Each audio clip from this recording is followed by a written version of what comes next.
जिसका मुझे था इंतजार, जिसके लिए दिल था बेकरार, वो घड़ी आ गई आज, प्यार में हद से गुजर जाना है, मार देना है तुझको या मर जाना है। वेलकम टू टॉक झाल मिष्टी विथ इप्सिता। আমি ইপসিতা, এখানে নো গালাগালি, নো কিস্তি, অনলি মস্তি। তো আজকের ভিডিও শুরুতে এই যে গানটা গাইলাম, जिसका मुझे था इंतजार, जिसके लिए दिल था बेकरार, वो घड़ी आ गई। তো হ্যাঁ, এরকমই একটা কোনো ঘড়ি এসছে। তো সেটা কি নিয়ে, কি বিষয়, সেটা একদম শেষে আলোচনা করব। তো সবার আগে বলি যে এই ভিডিওটা কি নিয়ে হচ্ছে। ভিডিওটা হচ্ছে দুটো ভিডিও দেখলাম, এক হচ্ছে সন্দীপের ভিডিও দেখলাম, এক হচ্ছে টিনের ভিডিও দেখলাম। তো সেই দুটো ভিডিও নিয়ে যা দেখলাম সেগুলোর মধ্যে থেকে যা যা বলার সেটাই বলবো। তো সবার আগে চলে আসি কিসের, টিনের ভিডিও। তো টিনের ভিডিও দেখলাম, শুনলাম যে ওর দিদিমা অসুস্থ, সেই জন্য দিদিমার সাথে দেখা করতে যাচ্ছে। কোথায় না, কৃষ্ণনগরে। তো দেখলেন ব্লগটা শুরু হলো কোথা থেকে না, দমদম স্টেশন থেকে শুরু হলো। কেন একসাথেই যদি তিনজনে এসছে, তাহলে দমদম স্টেশন থেকেই কেন শুরু হবে, কেন হওয়ার কথা? এইরকম আমি বলেছি না যে যখন ওখানেই থাকে, আগের দিন যখন ব্লগটা শুরু করেছিল, যেখানে কিনা বলল যে আমার বাবার বাড়িতে কি আমার কোনো কোনো অধিকার নেই, ভাইয়ের সংসারে কি আমি বিষ। প্রথমত ওটা ভাইয়ের সংসার না, ভাই নিজেই বাবা মায়ের সংসারে আশ্রিত, বাবা মায়ের সংসারে সেই মানে ওই সংসারের একটা হিস্সা। ওই সংসারটা অ্যাকচুয়ালি শক্তি আর অমাবস্যার, এদের দুজনের সংসার। সেখানে তার ছেলে, ছেলের বউ, তারা যা তাদের পার্ট সেটা তারা পালন করছে। তো সেখানে এটা ভাইয়ের সংসার বলে ক্লিকবেট করা, ওর এই ক্লিকবেটটাতে কিন্তু একবারও ওর যে পোষা দালালগুলো আছে একবারও বলবে না যে তুমি কেন এটা ক্লিকবেট করলে, এটা তো তোমার বলার কথা না, এটা তো তোমার ভাইয়ের সংসার না। কিন্তু সন্দীপ যতবার ওর টাইটেলের মধ্যে, ভিডিও টাইটেলের মধ্যে দিদি লিখবে, ততবার এর দালালগুলো বলবে ওই দেখো রুমালি রুটি বেচতে বসেছে সন্দীপ, ওই দেখো রুমালি রুটি শেখছে সন্দীপ। হ্যাঁ, এইসব কথা বলবে।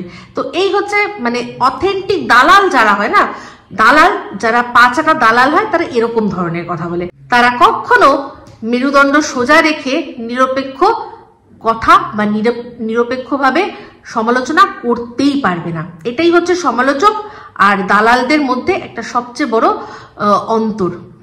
তো যাই হোক, এখানে বুঝতেই পারলাম যে এটা শুরু হয়েছেই যেহেতু দমদম স্টেশন থেকে, তো এখানেই একটা মিটিং পয়েন্ট। তো দেখেছেন এর আগেও যখন দক্ষিণেশ্বর যাওয়া হয়েছিল, তখনও কিন্তু সেম এই দমদম স্টেশন থেকেই ব্লগ শুরু হচ্ছে। এই দমদম স্টেশনটাই এই এমন একটা জায়গা যেখান থেকে দুটো জায়গার একেবারে মানে যোগসূত্র তৈরি হচ্ছে। তো জানি না ব্যাপারটা কি, এগুলো তো সম্পূর্ণ যতক্ষণ না হাতে কলমে প্রমাণ আসছে, ততক্ষণ আমাদের শুধু ভিডিও দেখে আইডিয়া করা ছাড়া আর কিচ্ছু নেই, আর কিচ্ছু করার নেই। তো সেখানে প্রথম একটা যে ফুটেজটা দেখালো, সেটা লেডিস কামরায়। তাহলে বুঝুন, এর আগে অনেকবার ওকে দেখা গেছে, আমরা দেখেছি যে ও ট্রেনে ট্রাভেল করেছে, প্রত্যেকবার কিন্তু দেখা গেছে যে ও জেনারেল কম্পার্টমেন্টে। তার মানে ওর সাথে কোনো পুরুষ ট্রাভেল করছে। না হলে আমি তো বলেইছি, এটা সবাই আমরা জানি যে কোনো মহিলা যে একা থাকে, সম্পূর্ণ একা থাকে, সে কিন্তু অবশ্যই ওই মহিলা কামরাতে গিয়ে ওঠে। ঠিক আছে? তো এখানে দেখুন ওর ভাই, মানে দাদা ভাই কিন্তু সাথে ছিল। তাহলে ওর মায়ের আর দাদা ভাই তিনজনের একসাথে তো জেনারেল কম্পার্টমেন্টে আসার কথা, কিন্তু না, ও যে আলাদা কোথাও থেকে এসছে তার প্রমাণই এটা যে ও লেডিসে এসছে, কারণ ও সম্পূর্ণ একা। হ্যাঁ, ওর সাথে যে ওই যে বলেছে না, আপডেট বলেছিল না যে ওর কিন্তু সবসময় সময় নেই যে আমার পেছনে সারাক্ষণ এরকম ভাবে ধোয়া দেবে, সবসময় সময় নেই। তো হয়তো সে অন্য যে কাজে শুনছি তো তাড়িয়ে দিয়েছে নাকি জানি না, হয়তো নতুন কোনো কাজের খোঁজে গেছে, এরকম তো হতে পারে। তো ও সম্পূর্ণ একাই ট্রাভেল করে দমদমে এসছে, আর ওর দাদা ভাই আর মা তারা দুজনে একসাথে এসছে, বা তারা জেনারেলে এসছে নাকি তারা আলাদা করে, মা লেডিস কামরায় উঠেছে আর ছেলে জেনারেলে এসছে, সেটা বলতে পারছি না। কিন্তু ও যে সম্পূর্ণ আলাদা এটা আমার মানে মনেই হলো। তো জানি অনেক অন্ধ ভক্তরা আছে যারা এরকম অন্ধ এরকম খুঁজতে খুঁজতে আসবেন, তারা বলবেন যে কেন যখন প্রথম দেখালো তখন তো লেডিস কামরা দেখিয়েছিল, পরে যখন দেখালো তখন যে তখনও তো ওর মা আর ও দুজনে লেডিস কামরায় উঠেছিল আর বলল যে দাদা ভাই অন্য মানে জেনারেল কম্পার্টমেন্টে উঠেছে। একটা জিনিস ভালো করে দেখুন, প্রথম যখন ব্লগটা শুরু হলো লেডিস যে কম্পার্টমেন্টটা দেখানো হয়েছিল সেখানে কিন্তু ও ওর মুখটা দেখায়নি, ও ক্যামেরা অন করে এটা দেখালো যে ও লেডিস কম্পার্টমেন্টে আসছে। ও যদি নিজেকে দেখাতো তাহলেই কিন্তু আমরা দেখতে পেতাম, যদি সত্যি ওর মা ওর সাথে থাকতো পাশে, তাহলে তো মা পাশেই থাকতো। যেহেতু ওর মা পাশে নেই সেই জন্য ও কামরাটা দেখিয়েছে, ওর মুখ দেখায়নি, ওর সাথে কে আছে সেটা দেখায়নি। কিন্তু যখন আবার উঠলো লেডিস কম্পার্টমেন্টে, যখন কৃষ্ণনগর যাওয়ার জন্য উঠলো তখন কিন্তু সাথে মা ছিল, তখন কিন্তু মানে নিজের মুখ, মায়ের মুখ সমস্ত কিছু দেখাতে পারলো। তো আশা করি আপনারা এই জিনিসটা সম্পূর্ণভাবে বুঝতে পেরেছেন যে আমি কোন যুক্তি দিয়ে, কোন জিনিসটা দেখে এই আন্দাজাটা করছি, অনুমানটা করছি। তো যাই হোক, সেখান থেকে তারপর পৌঁছে গেল, কৃষ্ণনগর নামলো। ভাইয়ের জন্য অপেক্ষা করতে হচ্ছিল, দাদার জন্য, কারণ দাদা তো অন্য জায়গায় অন্য কম্পার্টমেন্টে উঠেছে। তারপর সেখান থেকে টোটো চাপলো, টোটো চেপে চলে আসলো দিদার বাড়ি। তো সেখানে দিদার বাড়িতে এসে কি বললো যে সেই 17 তারিখে এসছিলাম, তারপর তো আর আসা হয়নি, এই আবার দিদাকে দেখলাম উনি অসুস্থ। তো এবার বলি একটা কথা, এই যে ওর যে দালালরা বলে দিনরাত, প্রথম যখন দাদা ভাইয়ের বিয়ে হয়েছিল তখন বলেছিল কি যে মারতে মারতে তাড়িয়ে দিয়েছে। এক দালাল বলছিল মারতে মারতে তাড়িয়ে দিয়েছে, আর এক দালাল বলছিল এটা হতে পারে কখনো যে একমাত্র মেয়ে তাকে তাড়িয়ে দেবে, সেও অন্য কোনো জায়গায় অন্য কিছু করছিল, যেটা কিনা শোনা গেছে ওই যে কোন এক মন্দিরে গিয়ে যেটা শোনা গেছে সেটা। তো আমি একটা কথা চিন্তা করছি, যদি এই দালালের কথা ঠিক হয় যে সত্যি ওর দাদা ভাইয়ের বিয়েতে ছিল, তাহলে দাদা ভাইয়ের বিয়েটা তো কৃষ্ণনগরে হয়েছিল। হ্যাঁ, আমরা জানি কৃষ্ণনগরে হয়েছিল।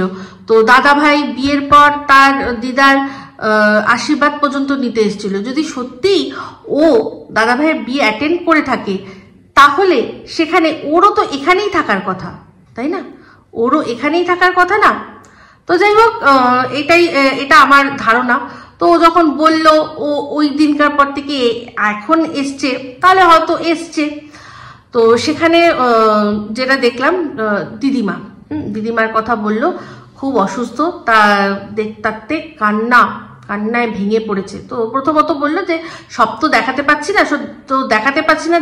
না বলে সবকিছুই দেখালো, দেখিয়ে এই যে এটাকে বলে বেচা, যে মানুষটা আজ এত অসুস্থ, হ্যাঁ, তার শারীরিক কন্ডিশন দেখিয়ে মানুষের কাছ থেকে সিম্প্যাথি নেওয়ার চেষ্টা করছে। আজ 5 বছর ও বিয়ে করে বাতকুল্লায় ছিল। বাতকুল্লা থেকে কৃষ্ণনগরের ডিফারেন্স ডিস্টেন্স আমরা ভালো করে জানি।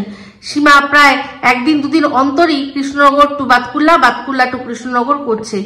তাহলে বলুন, আপনারা যারা অনেক দিন থেকে ওর ভিডিও দেখেছেন, কদিন দেখেছে যে ও দিদার বাড়িতে এসছে, দিদার সাথে দেখা করতে এসছে? কোনোদিনও এত বছরে খুব কম, হাতে গুনে দিদিমার বাড়িতে এসছে। সেই দিদিমার আজকে অসুস্থতা দেখিয়ে ভিউজ কামাবে বলে কাঁদছে, চোখ মুখ দেখাচ্ছে যে আমি কত কষ্ট হয়েছে। যার কিনা নিজের সন্তানকে ছেড়ে এতদিন রয়েছে, তার প্রতি টান অনুভব করে না, তার জন্য মনে একবার কথাও কোনো কিছু আসে না। হ্যাঁ, একদিন এসছিল, খুব কষ্ট পেয়েছিল, যেদিন কিনা ও সবার সাথে শেয়ার করলো যে ওর অ্যাকাউন্ট থেকে নাকি 5 লক্ষ টাকা উধাও হয়ে গেছে। সেই দিন দেখেছিলাম ওর মুখে কষ্ট, চোখে মুখে কষ্ট। সেদিন ফিল করেছিলাম যে ও সত্যি কতটা কষ্টের মধ্যে আছে, যে ওর কি হারিয়ে গেছে। কিন্তু ছেলের জন্য কষ্ট কেউ কোনোদিনও ফিল করতে পেরেছে? যেদিন নাটকও করছিল, ওটা পুরো নাটক ছিল।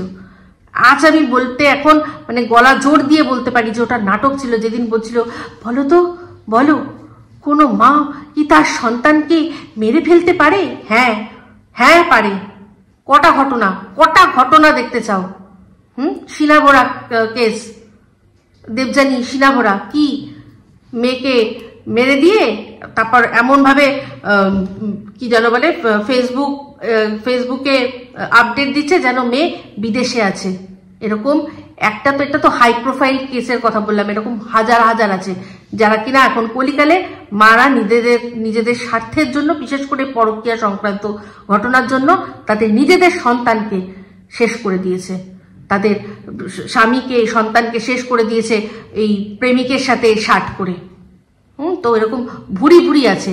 তাই এই নাটকটা নয়, মানতাম, কষ্টটা বুঝতাম। আমি আগেও বলেছি, আবারও বলছি যে রিকভারির দিন গিয়ে যদি সবার আগে বাচ্চাটাকে খুঁজতো সেই দিন বুঝতাম না। ওখানে গিয়ে আগে কেঁথা দেখেছে, আগে সোনার গয়না দেখি সোনার গয়না দেখছে, দিয়ে হাতে ওজন করার চেষ্টা করছে। সব মানুষ সমস্ত কিছু চোখে পড়ে যায়, সমস্ত পড়ে যায়। যখন ওই কৃষাণুর নতুন যে গিফটগুলো জন্মদিনে পেয়েছে, ওটা যে খুলে সোনার জিনিসটা সেটা হাতে দিয়ে পুরো বোঝা যাচ্ছে যে ওজন বোঝার চেষ্টা করছে যে কতটা ভারী হবে। এই হচ্ছে মা, যে বাচ্চাকে খুঁজছে না, বাচ্চার গিফটটা আগে দেখে নিল যে মোটামুটি কতটা ভারী জিনিসও পেয়েছে।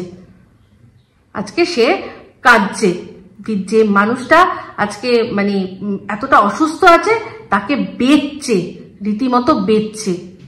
প্রথম থেকে নিজে যবে থেকে বেরিয়েছে তবে থেকে বরকে বেচেছে, তবে থেকে শাশুড়িকে বেচেছে, সব শ্বশুরকে বেচেছে, সব বেচেছে, ও সমস্ত কিছু বেচেছে। আজকে দাদা বৌদির একান্ত গোপন মুহূর্ত সেটা পর্যন্ত বেচেছে, সব কিছু বেচেছে, কোনটা না বেচেছে।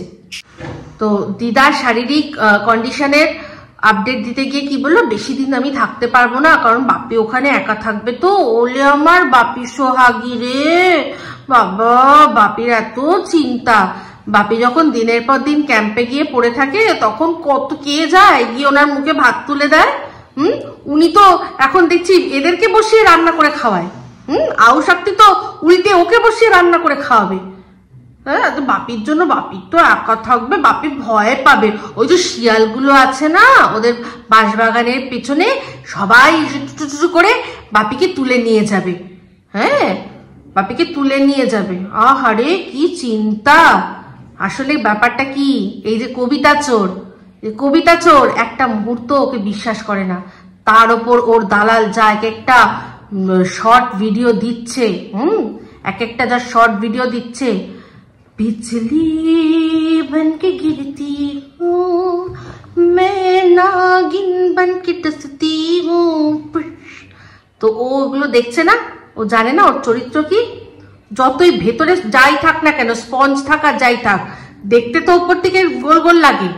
ও তো এই স্পঞ্জ বলতে মনে পড়ে গেল, এই ঘোড়ামুখী খুব বিপদে পড়েছে। কি না, ওর যে গ্যাস বার্নারটা, ফ্রি বার্নার যে ওভেনটা, সেটাকে তো প্রথমে গ্যাস বলছিল।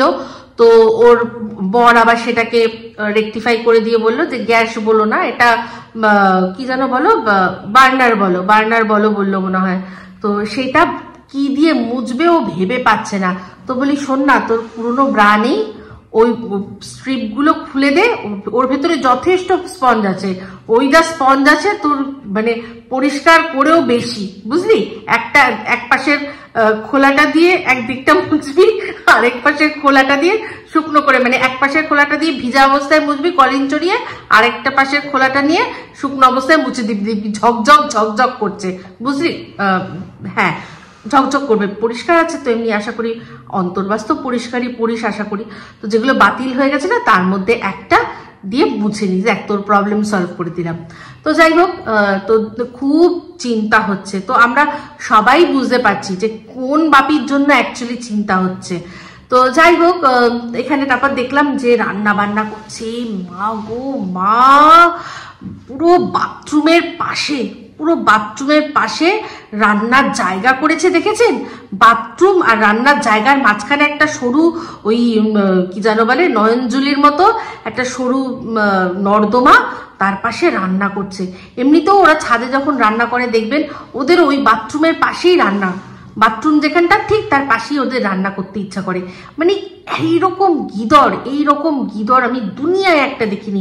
বিশ্বাস করুন, খাওয়ার জিনিস তো সেজন্য বলতে নেই, কিন্তু মানে কি বলবো, মানে মানে একেবারে মানে মানে মন্বন্তর পরিস্থিতি আসলে তবে গিয়ে হয়তো ইচ্ছা করবে যে ওখান থেকে কিছু খাই, তাছাড়া একদম ইচ্ছা করবে না। এরা এরকম নোংরা কি করে ভাবতে পারি না। তো যাই হোক, তারপর দেখলাম কি, সেটা হচ্ছে কি এই যে ড্রাইভার ফ্যামিলি, তো আবার দেখলাম কি 207 গাড়িতে করে নাইটি পরে রাত্রিবেলা যাচ্ছে। আর যবে থেকে এই টিন বাপের বাড়িতে গেছে ওর কথাবার্তার ধরনগুলো দেখেছেন?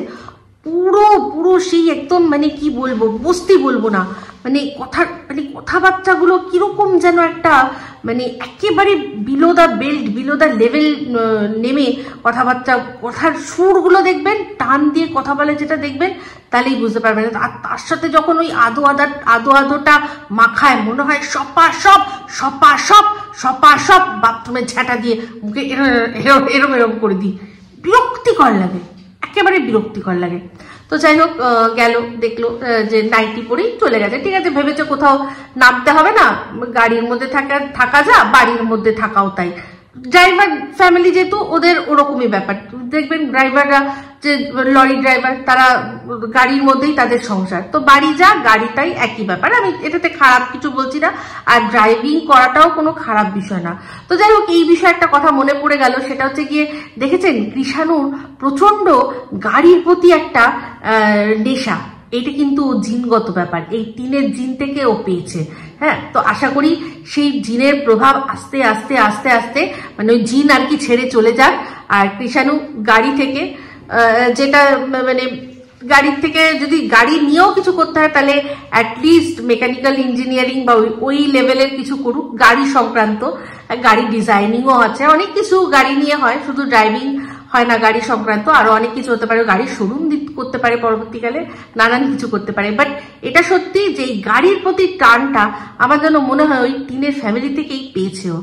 তো সেখানে দেখলাম তো মাসির কথা বলতে গিয়ে কি বললো যে আজ 12-13 বছরের হয়ে গেছে, না 15 বছর হয়ে গেছে মাসি বাপের বাড়িতে আসেনি। আহারে, তার মানে মাসি তো ভীষণ বাজে। এতে তো দালালরা সব বলেছে যে, অনেকে ওখানে কমেন্ট করে বাপের বাড়ি হচ্ছে আসল বাড়ি, বাপের বাড়ি আসল বাড়ি। হ্যাঁ, বাপ তো ওর মাসি তো বাপের বাড়ি থেকে ঘুরে তাকায় না, তার মানে ওর মাসি ভীষণ বাজে, তাই না? ভীষণ বাজে, তাই না? অ্যাকচুয়ালি মানুষের মানে বিয়ের পর যেটা কর্তব্য, তার সম্পূর্ণ বেশিরভাগ কর্তব্যটাই তার নিজের সংসারের প্রতি থাকে। তো সেই নিজের সংসারকে ভালোবাসে, যে নিজের সংসারকে আগলে রাখে, তার সময় হয় না যে বাপের বাড়ি, এর বাড়ি, তার বাড়ি করে বেড়াই। তাদের সংসারটাই তাদের কাছে তাদের জগৎ, ঠিক আছে? তো বাট এদের কাছে এইসব মানুষরা এলিয়েন। কি ব্যাপার? যদিও এই টিন ও কিন্তু বাপের বাড়িতে খুব বেশি আসতো না, বাপের বাড়িতে আসাটা শুরু হয়েছে তখনই যখন কিনা এই মাখো ব্যাপারটা শুরু হয়েছে। তো বালুরঘাটের মাসির সম্পর্কে যখন কথাগুলো বলছিল, সেখানে বললো যে দাদা যার গাড়ি করে আর কি গেল, সে তো মাসিকে অনেকদিন দেখেনি, চিনতে পারবে না। ভাবতে পারেন কত 13, 14 না 15 বছর, মানে ওই বলতে পারেন এক যুগেরও ওপর কাটিয়েছেন তিনি তার মা বাপের বাড়িকে না দেখে। তো সেখানে বলল যে চিনতে পারবে না, তো তাই জন্য যাচ্ছি আমরা আনতে। তো আমি কিন্তু ওনাকে চিনি, কারণ 1 বছর আগেই ওই যে দাদার বিয়েতে গেছিলাম না, তো সেটা বলতে গিয়ে দেখলাম একটু চোয়ালটা শক্ত হয়ে গেছে। কারণ আগের বছর মনে হয় দাদার বিয়েতে সন্দীপও সাথে গেছিল, আর বিয়েতে খুব মজা হয়েছিল, এরকম মনে হয় একটা কিছু আমার হালকা মনে পড়ছে। তো আমার হালকা মনে হলেও কি হবে, ওর তো ভালোভাবেই মনে আছে না, তো সেটা বলতে গিয়ে দেখলাম একটু ইতস্তত ভাব করলো। তো যাই হোক, সেখানে বললো যে সবাই দলে দলে এসে দেখে যাচ্ছে, আর ওনাকে আগে যা দেখেছে তার চেয়ে একটু বেটার লাগছে। তো এই জিনিসটা হয়, কেন হচ্ছে আমি খুব ভালো করে বুঝতে পারছি। তবে একটা জিনিস বুঝতেই পারলাম যে ওনার যে আশাটা ছিল যে সব মেয়েকে দেখবেন, ওনার সেই আশাটা পূরণ হয়েছে। তো ওনাকে রাখা হয়েছে ভীষণভাবে একটা আনহাইজিনিক জায়গা দেখলাম, মানে ভীষণ নোংরা অবস্থা। একজন অসুস্থ মানুষ, তাকে যত পরিপাটি সুন্দর করে রাখা যাবে ওনার মন ততটা ভালো থাকবে। তো যাই হোক, এটা জেনে আমার খুব ভালো লাগলো যে উনি যেটা চাইছিলেন অসুস্থতার মধ্যে সেটা উনি পেয়েছেন। এই যে কথাটা বললো না যে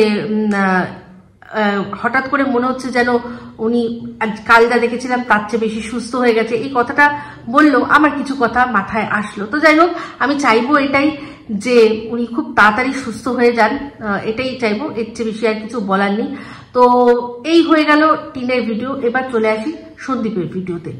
তো সন্দীপের ভিডিওতে কি বলবো, একদম ঝকঝকে ঝলমলে একটা ভিডিও, যেটাতে মানে বলার কিছুই নেই। তবে হ্যাঁ, দেখলাম ওই যে বাথরুমের যেটা দেখালো, বললো খুব ভালো হয়েছে, ওর ভালো লেগেছে, আমিও দেখলাম ডিজাইনটা খুব ভালো লাগলো ডিজাইনটা। আর খাওয়া দাওয়া তো সব একদম ওকে।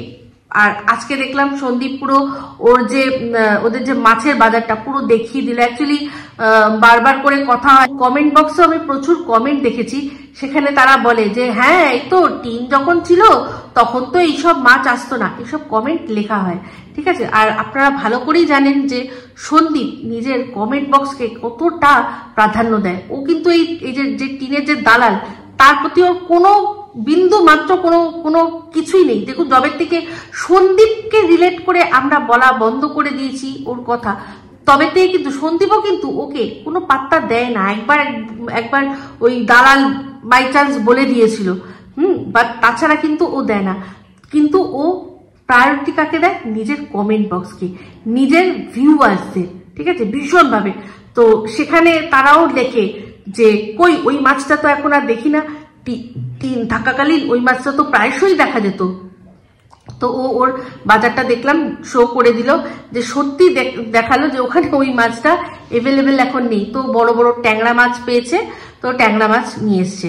তো রান্না বান্না সব ওকে আছে। তো এই সমস্ত কিছু দেখলাম। একটা জিনিস যে ওরা এখন ভাতটা কম খাচ্ছে, আর কিন্তু তার বদলে রুটি খাচ্ছে। তো ভাত রুটি এগুলোর কথা বলি, একটু ভালো করে শুনো সন্দীপ। ভাত রুটি দুটোই কিন্তু কার্বোহাইড্রেট, কিন্তু ভাতের চেয়ে রুটিটা বেশি প্রেফার করা হয়, কারণ ভাতটা জলভাব থাকে।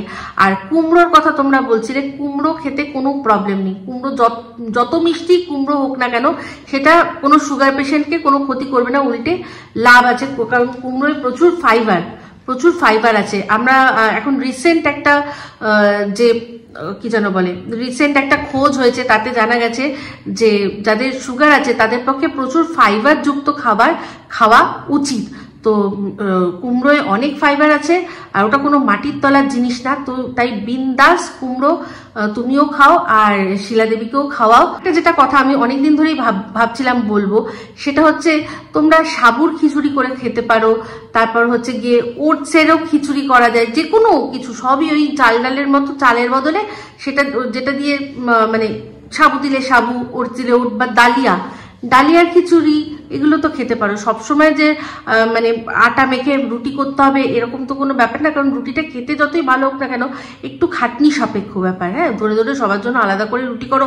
তো একবেলা রুটি খাও, আমি বলি কি একবেলা রুটি খাও, একবেলা কোনো সময় চিড়ে, কোনো সময় সাবুর খিচুড়ি, কোনো সময় ডালিয়ার খিচুড়ি, হ্যাঁ এইরকম করে ঘুরিয়ে ফিরিয়ে খাও, তাহলে কিন্তু ঠিক হবে।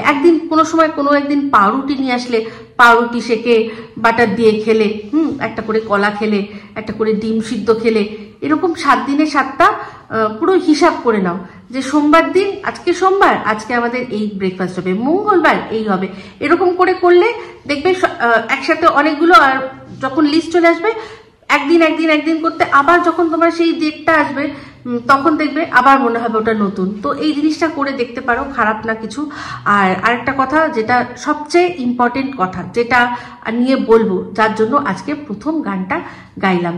তো আজকে তুমি ভিডিওর মধ্যে একটা জিনিস একেবারে ক্লিয়ার করে দিলে, কি না তুমি আর পিছনে ফিরে তাকাবে না। হ্যাঁ, এই জিনিসটা নিয়ে প্রচুর জল ঘোলা হচ্ছে, প্রচুর কমেন্টের মাধ্যমে প্রচুর একটা ফেক নিউজ সবার মাঝখানে ছড়ানোর ব্যাপার হচ্ছে যে টিন আবার শ্বশুরবাড়িতে আসতে চলেছে, আর সন্দীপ তাকে বরণ করে তুলতে চলেছে। তো সেটা নিয়ে সব দর্শকরা যারা তোমার কে সেই সময় দেখেছে, যে সময় তুমি একেবারে ভেঙে পড়েছিলে, সেই সময় দেখেছে, তারা সত্যি অত্যন্ত মানে চিন্তিত যে তুমি কি সত্যি আবার ওকে ঘরে তুলতে চাইছো। তো যাই হোক, আমি আমার ভিডিওর মধ্যে পরিষ্কার একটাই কথা বলেছি, কারণ এই প্রশ্নটা আমাকেও বারবার করা হয়েছে।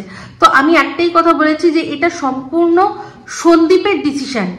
এখানে ওর বাবা মা কিছু ওকে বলতেও পারে, কিন্তু ডিসিশন তাও আমি বলবো সন্দীপের। আর যখন সন্দীপ বলে দিল মুখের ওপর যে আমি আর পিছন ঘুরে তাকাবো না, এই যে এই জিসকা মুঝে থা ইন্তজার वो ঘড়ি আগেই, যে সন্দীপের মুখ থেকে, সন্দীপের কাছ থেকে কখন আমরা জানতে পারবো যে ওর মনের মধ্যে অ্যাকচুয়ালি কি হতে মানে চলছে, ও কি ক্ষমা করতে পারবে? কারণ আমরা কেউ নই। অন্যায়টা করেছে ও সন্দীপের সাথে, অন্যায় যদি করে ও করেছে শিলাদেবীর সাথে, অন্যায় যদি করেছে মেসমশাইয়ের সাথে। তো ক্ষমা করা না করা সম্পূর্ণ সন্দীপের ব্যাপার ছিল, ওদের পুরো ফ্যামিলিটার ব্যাপার ছিল, ঠিক আছে? কৃষাণুর এখন না, কৃষাণুরও অনেক পরে নাম আসবে। তো যাই হোক, এখানে যেরকম আজকের ডেটে দাঁড়িয়ে কেউ না কারোর ঘটকালি করে দিতে চায় না, কারণ জানবেন একটা কথা, যে যদি ভালো হয়, যদি খারাপ মানে যদি ভালো হয় তখন বলবে যে আমার কপালে ভালো ছিল তাই আমি ভালো সম্বন্ধ পেয়েছি, আর যদি খারাপ হয় তাহলে যে মানুষটা করছে তাকে সারা জীবন বলবে যে তুমি দেখে শুনে এরকম একটা বাজে আমাকে আমার ভাগ্যে দিলে। তো দেখেছেন এদের সম্পর্কটাও তো করিয়ে দিয়েছিল না কেউ, মানে যোগাযোগ হয়েছিল। তো তাদের সারা জীবন দু পক্ষের কাছে কিন্তু তাদের মাথা নিচু, কারণ এ পক্ষও দোষ দিচ্ছে ও পক্ষও দোষ দিচ্ছে, মাঝখানে তাদের কিন্তু কোনোই স্বার্থ ছিল না। তো যাই হোক, এখানে ব্যাপারটা এটাই যে যেরকম ঘটকালি করতে নেই, তেমনি কেউ স্বামী স্ত্রীর মধ্যে প্যাচাপ আদৌ হবে কি হবে না সেটারও আমি বলবো যে কেউ আপনারা যাবেন না। আমি এটা পার্সোনালি সবাইকে বলছি যে স্বামী স্ত্রী একটা এমন জিনিস যে তার মাঝখানে থার্ড পার্সন কাউকে আসা উচিত না। তারা থাকবে না থাকবে সম্পূর্ণ তাদের ডিসিশন। তো সন্দীপ আজ যখন পরিষ্কার বলে দিয়েছে এখন আর আমার বলতে কিচ্ছু বাকি নেই, এখন আর আমার বলতে কোনো বাধা নেই। তো সত্যি সন্দীপ, তোমার এই যে ডিসিশনটা ভীষণভাবে অ্যাপ্রিসিয়েট করছি। অবশ্যই আজকে সুপার বদ্দি একটা ভিডিওতে বলছে যে এখানে ওয়াইটিতে তো অনেকেই মহাভারত রামায়ণ অনেক কিছু নিয়ে কথা বলে, সেখানে তো তাহলে বোঝা উচিত যে বাল্মীকি কিন্তু আগে দস্যু রত্নাকর ছিল, তারপর না সেখান থেকে সে বাল্মীকি হয়েছে, রামায়ণ রচনা করেছে। ভালো কথা, তার মানে সে তার লাইফে একটা চান্স পেয়েছে। তো এরকম চোপাও কিন্তু যখন প্রথম ধরা পড়েছিল তারপর চান্স পেয়েছিল, প্রদীপ চান্স দিয়েছিল, তাহলে কেন আবার রান্নাঘরে গিয়ে টুক করে একটা রিলস করে কবিতা চোরের ল্যাটা মাছের সুড়সুড়ি জাগালো? এরকম প্রচুরবার ও কিন্তু সুযোগ পেয়েছে। বাল্মীকি এই আমাদের রত্নাকর দস্যু যখন বাল্মীকি হয়ে গেছে, যখন উনি রামায়ণ মানে লেখা হয়নি, মানে বাল্মীকি যখন হয়ে গেছেন, তখন কিন্তু তারপরে গিয়ে আবার উনি ডাকাতি করতে যাননি, দস্যুপনা করতে যাননি। একবার যে তবা করেছেন, ব্যাস তবা করে তারপর উনি বাল্মীকি হয়েছিলেন। উনি কিন্তু তার জন্য এটা বলতে বসেননি যে আজকে আমি রত্নাকর দস্যু হয়েছি কার জন্য, ले आओ उस आदमी का साइन जिसने लिख दिया तुम रत्नाकर दस्यु हो। উনি কিন্তু বলতে যায়নি, লোক ফিট করে বলেননি যে বলো তো আমি যে রত্নাকর দস্যু হয়েছি আজ, তাতে আমার কি দোষ ছিল, আমি কেন হয়েছি, কিসের জন্য হয়েছি, তাই না? বলতে বসেনি। সে তার পাপের প্রায়শ্চিত্ত নিজে করেছে, নিজে সেখান থেকে দস্যু থেকে সাধু হয়েছে, আর তারপরে তার দোষ না অন্যের ঘাড়ে চাপিয়েছে, হ্যাঁ, না অন্যের ঘাড়ে চাপিয়েছে বা না সাধু হয়ে গিয়ে আবার দস্যুপনা করতে গেছে। তাই এই মহাভারত রামায়ণ জ্ঞান নিয়ে আমি জানি উনি পিঞ্চ করতে গেছেন, কিন্তু আমি যখন যেটা বলি বুঝে সুঝেই বলি, খুব বুঝে তারপরেই বলি। আজকে নিজে অন্যায় করে মিথ্যা 498 কেস, তারপর হচ্ছে গিয়ে ওর বাবা এসে বাড়িতে মারধর, কলসি নিয়ে তেড়ে যাওয়া, এইসবগুলো কিন্তু কেউ করেনি যারা সেকেন্ড চান্স পেয়েছে। ও সেকেন্ড না, ও অনেকগুলো চান্স পেয়েছে, সেগুলো তো আমি একটা করে ধরিয়ে দিয়েছি, একটা করে। যখন ফোনও করেছিল তখন কি দরকার ছিল, কেন রে কেন কেন হচ্ছে না, আমাকে না বিক্রি করলে হচ্ছে না, তোর টাইলস কিরে টাইলস তো হয়ে গেছে, অনেক সুন্দর হয়ে গেছে, হচ্ছে না, আরো অনেক কিছু হবে। তো যাই হোক, একটাই কথা সন্দীপকে বলবো, সন্দীপ, মায়ের ভালোবাসা বউয়ের ভালোবাসা দুটো আলাদা। বউয়ের ভালোবাসা মা দিতে পারবে না, মায়ের ভালোবাসা বউ দিতে পারবে না। আমি বলবো তুমি মায়ের ভালোবাসাটাকেই চুজ করো, কারণ তোমার যে বউ সে যে ভালোবাসাটা দিয়েছে না, সে যে ভালোবাসাটা দিয়েছে, তোমার বউয়ের কথা বলছি, সব বউয়ের কথা কিন্তু বলছি না, সে যে ভালোবাসাটা দিয়েছে, হ্যাঁ, সেই ভালোবাসাটা কিন্তু বাইরে কিনতে পাওয়া যায়, কিনতে পাওয়া যায়। তুমি যদি কেনো কাউকে, যদি দাম দিয়ে কেনো, যেটুকু সময় তুমি কিনবে, তার সময় কেনো, তার শরীর কেনো, যাই কেনো, সম্পূর্ণ সেই সময়টুকু তোমার থাকবে। আমরা দেখেছি, আমরা জানি, এই যে গঙ্গুবাইতে দেখেছিলাম যে যখন কোনো মানুষ ওখানে কাউকে কেনে, সে কিন্তু সেই সময়টুকু তাকে এমন ফিল করায় যে তুমি আমার সব, তুমি ছাড়া আর কেউ নেই। তাই তো, এটাই তো আমরা জানি, এটাই তো তাদের কাজ, এটাই তাদের জব। তো আমি তো বলবো তারা অনেক বেশি অনেস্ট, যেমন দাম নিচ্ছে সেরকম সার্ভিস দিচ্ছে। আজকে চিন্তা করো, এরকম বউ যারা কিনা শুচ্ছে হাজবেন্ডের সাথেই, কিন্তু চিন্তা করছে কোনো এক কবিতা চোর, কোনো একটা ফোকলার কথা। তো তার চেয়ে তো অনেক ভালো, হ্যাঁ, পরবর্তীকালে তুমি যদি দেখে শুনে এমন কোনো মানুষ পাও যাকে তোমার মনে হয় যে হ্যাঁ, এ সুযোগ্য স্ত্রী, একটা স্ত্রী কি মানে পরিপূর্ণ স্ত্রী হওয়ার কি ক্রাইটেরিয়া আছে দেখবে, তার মধ্যে অনেক কিছু, অনেক গুণ থাকতে হয়। সে কিন্তু একটা সময় তাকে মায়ের ভূমিকাও পালন করতে হয়। যখন সে তার স্বামীকে খেতে দেবে, মা যেরকম সন্তানকে খেতে দেয়, সেরকম তার সহ্য শক্তি হবে পৃথিবীর মতো। পৃথিবী যেমন সমস্ত কিছু সহ্য করে, সেরকম সে সহ্য করবে। যখন সে প্রেমিকা হবে, তখন প্রেমিকা হবে অপ্সরা, রম্ভা, উর্বশী বা এই যে পতিতাদের মতো। এইরকম ভাবে ভালোবাসা দিতে হবে। শ্লোকে আছে যে একটা স্ত্রী তার কি গুণ হওয়া দরকার, তো সেই রকম স্ত্রী ও কোনোদিনই হতে পারেনি। নালে ভাবো ভাগ্যিস তোমার একটা ছেলে আছে, না হয় নিজের যে প্রেমিকের কাছে ও যে কতটা কম ইউজ সেটা বোঝানোর জন্য এটাই বলে গেছে যে আমার সাথে কিচ্ছু না, ও তো কিছু পারেনি, ভাগ্য ভালো তোমার একটা ছেলে আছে। না হলে যদি ছেলেটা না থাকতো, তাহলে সম্পূর্ণ তোমাকে একেবারে নপুংসক বলেই ও স্ট্যাম্প লাগিয়ে দিত। শুধুমাত্র যেহেতু তোমার ছেলেটা আছে, সেই জন্য পুরোপুরি বলতে পারছে না, বাদ বাকি সারাক্ষণ তোমাকে নিয়ে কিন্তু খিল্লি করা হচ্ছে।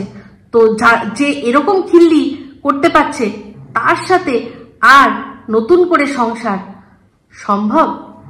সম্ভব না, সেটা সন্দীপই বলে দিল। আর এটা সন্দীপের ডিসিশন, এটা কিন্তু আমাদের কারোর ডিসিশন নয়।